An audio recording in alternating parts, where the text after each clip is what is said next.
At the end of our prayer and silent meditation time, I will ring the bell. Or no, I won't, because Brenda starts. Right, okay. We will go into the hymn 123, Spirit of Life, and the words are printed in your order of service. Let us pause for a moment of prayer and reflection.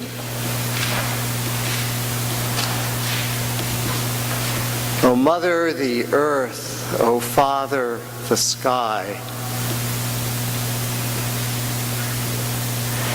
This week we designate one day in your honor, yet we know that if we do not honor you every day, if we do not honor and respect and cherish the creatures and beings with whom we share this planet, that we are all doomed. O Mother, the earth, O Father, the sky, you have given us birth, you have given us life.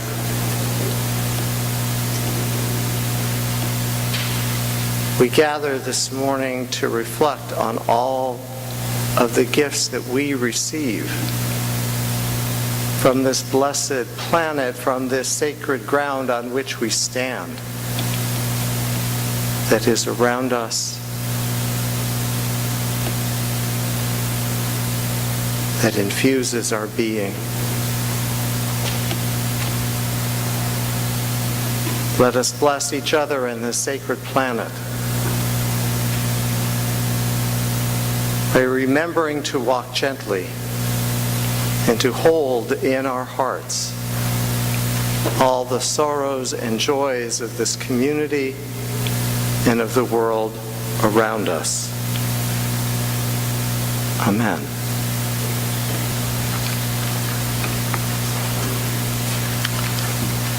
Our reading this morning is from the preface to the book Braiding Sweetgrass by Dr. Robin Wall Kimmerer. Hold out your hands, and let me lay upon them a sheaf of freshly picked sweetgrass, loose and flowing like newly washed hair. Golden, green, and glossy above, the stems are banded with purple and white where they meet the ground. Hold the bundle up to your nose. Find the fragrance of honeyed vanilla over the scent of river water and black earth, and you understand its scientific name, Hieroclo odorata, meaning the fragrant holy grass. In our language, it is called wingashk, the sweet-smelling hair of Mother Earth. Breathe it in, and you start to remember things you didn't know that you'd forgotten. A sheaf of sweetgrass bound at the end and divided into thirds is ready to braid. In braiding sweetgrass so that it is smooth, glossy, and worthy of the gift, a certain amount of tension is needed. Ask any little girl with tight braids, and she will tell you, you have to pull a bit. Of course, you can do it yourself by tying one end to a chair or holding it in your teeth and braiding backward away from yourself. But the sweetest way is to have someone else hold the end so that you pull gently against each other, all the while leaning in, head to head, chatting and laughing, watching each other's hands, one holding steady while the other shifts the slim bundles over one another, each in its turn. Linked by sweetgrass, there is reciprocity between you. Linked by sweetgrass, the holder as vital as the braider. The braid becomes finer and thinner as you near the end until you're braiding individual blades of grass, and then you tie it off. I could hand you a braid of sweetgrass as thick and shining as the plate that hung down my grandmother's back. But it is not mine to give, nor yours to take. Wingashk belongs to herself. So I offer in its place a braid of stories meant to heal our relationship with the world. This braid is woven from 3 strands: indigenous ways of knowing, scientific knowledge, and the story of an Anishinaabe scientist trying to bring them together in service to what matters most. It is an intertwining of science and spirit and story, old stories and new ones that can be medicine for our broken relationship with the earth, a pharmacopoeia of healing stories that allow us to imagine a different relationship in which people and land are good medicine to each other. Like a maple seed, pirouetting on an autumn breeze, a column of light streamed from the hole in the sky world, making her path where only darkness had been before. It took her a long time to fall. In fear or maybe hope, she clutched a bundle tightly in her hand. Hurtling downward, she saw only dark water below.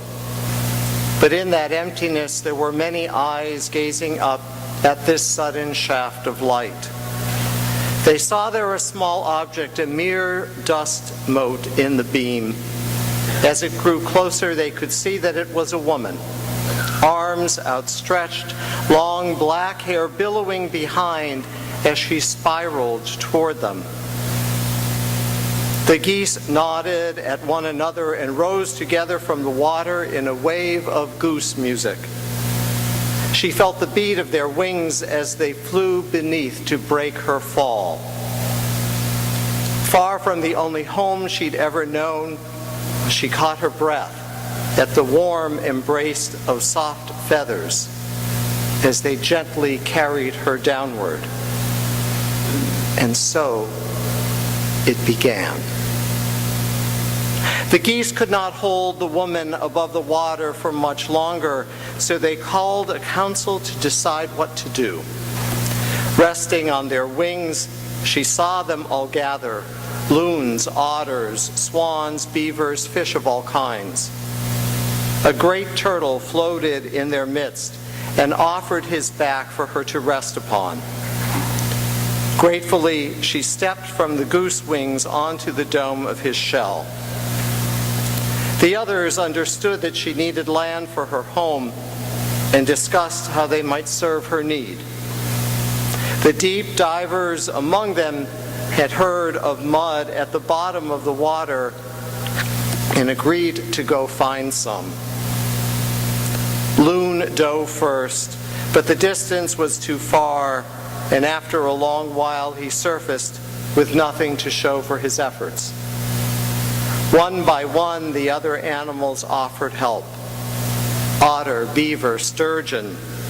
But the depth, the darkness, and the pressure were too great for even the strongest of swimmers. They returned gasping for air with their heads ringing.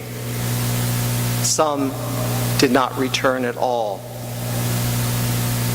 Soon only little Muskrat was left, the weakest diver of all. He volunteered to go while the others looked on doubtfully.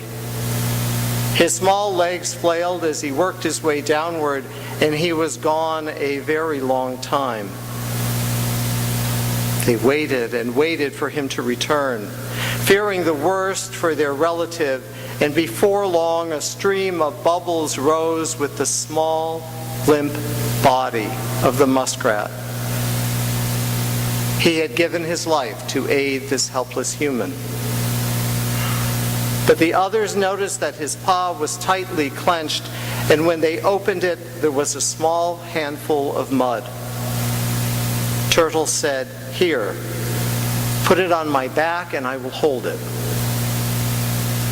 Skywoman bent and spread the mud with her hands across the shell of the turtle. Moved by the extraordinary gifts of the animals, she sang in thanksgiving and then began to dance, her feet caressing the earth.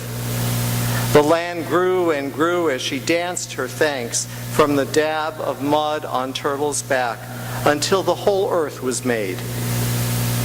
Not by Skywoman alone, but from the alchemy of all the animals' gifts, coupled with her deep gratitude. Together they formed what we know today as Turtle Island, our home. Like any good guest, Skywoman had not come empty-handed. The bundle was still clutched in her hand. When she toppled from the hole in the sky world, she had reached out to grab onto the tree of life that grew there. In her grasp were branches, fruits, and seeds of all kinds of plants. These she scattered onto the new ground and carefully tended each one until the world turned from brown to green. Sunlight streamed through the hole from the sky world, allowing the seeds to flourish. Wild grasses, flowers, trees, and medicines spread everywhere. And now that the animals too had plenty to eat, many came to live with her on Turtle Island.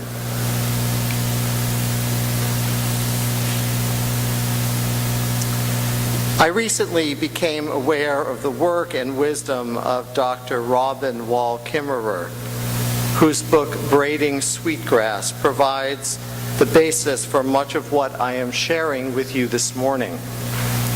Dr. Kimmerer is a botanist and distinguished teaching professor of environmental biology at the State University of New York, where she's also founder and director of the Center for Native Peoples and the Environment. Robin Wall Kimmerer is also an enrolled member of the Citizen Potawatomi Nation. Turtle Island. You know, I have heard that the North American continent was known as Turtle Island to many indigenous American people, but I hadn't known that story of its origin before. Every indigenous culture has created stories, creation stories, stories of origin that explain how things came to be. Our ancestors used their experience of the world and each other and their own cosmology and native wisdom to make meaning out of their lives. These stories and myths, you know, we carry them within our being. The stories we've been told and the stories we tell ourselves are foundational. We build our beliefs, our ideals, and our values around our interpretation of stories. They are stories of hope and adversity, stories of success and failure, stories of joy and loss. Sometimes they are stories that come to us within our family. Sometimes they are religious myths.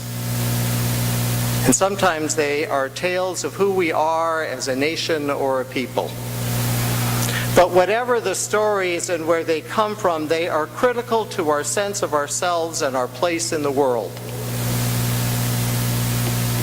So let's take this legend that I just shared, this story about Star Woman, and compare it to another story that is probably familiar to most of us, especially if you've been raised in the Christian tradition. And that's the story of Eve. Another myth, another story of origin of creation that tells how things began. Adam and Eve, the first man and woman, are created in this idyllic garden. Within the garden, there is a tree of life and a tree of knowledge. They are told that they can eat the fruit of any tree except for the tree of knowledge. Eve, tempted by a serpent, eats the forbidden fruit and gives it to Adam as well. When God finds out of their transgression, they are banished from the garden into the wilderness. They are told that they will now know hardship and pain. They must work by the sweat of their brow and subdue the earth to receive her benefits. In the story of Skywoman, on one hand, the earth and its creatures offer a supportive and nurturing environment for this new being that is among them. She is, in effect, Earth's first immigrant. And all other beings come together to help her so that her life can have meaning and purpose. And some creatures even offer their lives so that she can bring her gifts to the world. In the story of Adam and Eve, the earth becomes an adversary, an object that must be subdued and conquered. For the Western world, it is this biblical story that has become the foundation for how we see the earth and its beings, and how we are to interact with all that is around us. Dr. Kimmerer writes, "One woman is our ancestral gardener, the co-creator of the good green world that would be the home of her descendants. The other was in exile, just passing through an alien world on a rough road to her real home in heaven." Imagine for a moment how differently we would regard our Mother Earth if we had all been raised with the story of Skywoman embedded in us.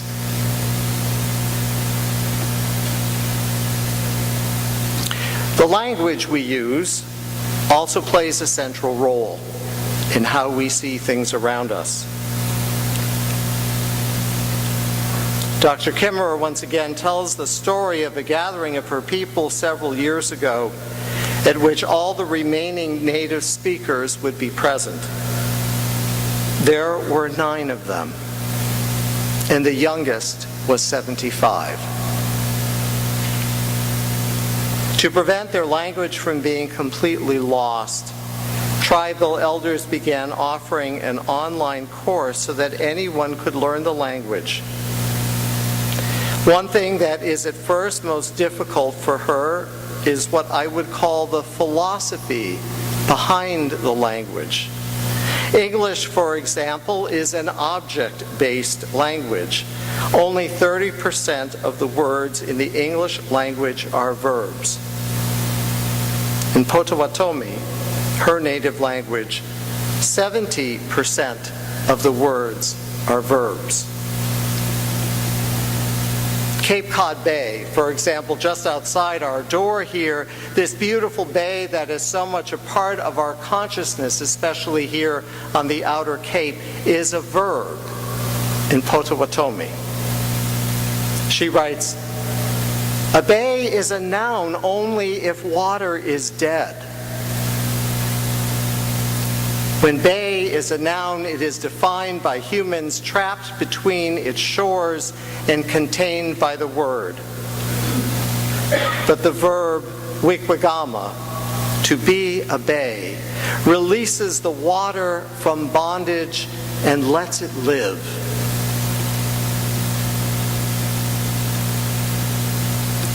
It appears that the difference between animate beings and inanimate objects is whether or not, in her language, they are made by humans. When asking, for example, about this pulpit or the altar table, you would say, "What is it?" When asking about an apple, you would say, "Who is that being?" To be a bay or an apple acknowledges the animacy, the aliveness, the subjectivity and power of those things in the world around us. It's also an equalizing factor. If we recognize the life and life-giving properties of the natural world, we are less likely to objectify our family of beings less likely to try to control and dominate them. She's also looking at the idea of introducing new pronouns to our language, because currently the objectifying pronoun it is the only one we have to refer to non-human beings. So as we continue braiding sweetgrass this morning, I want to return to the story of Eve.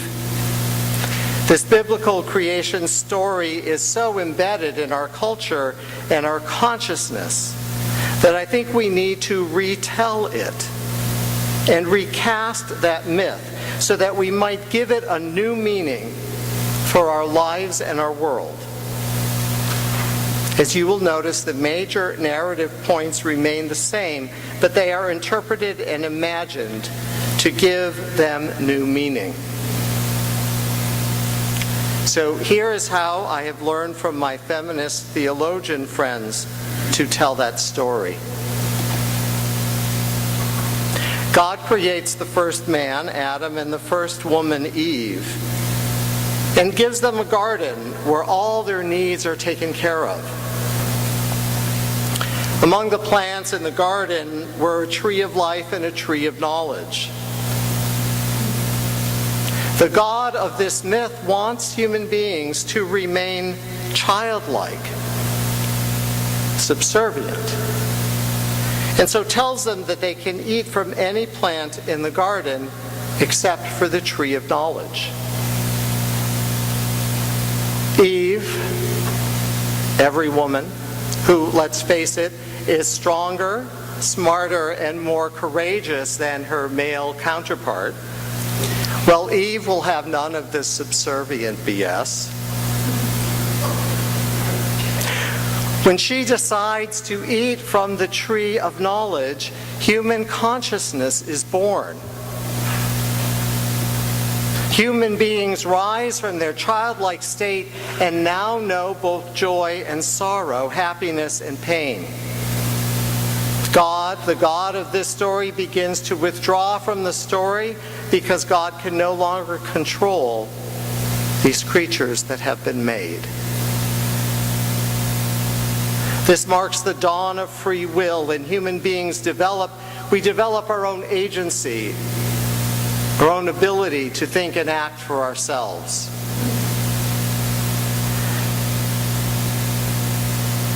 Now, we can return to this mythical garden if we choose to be at peace and harmony with the other beings that support our lives.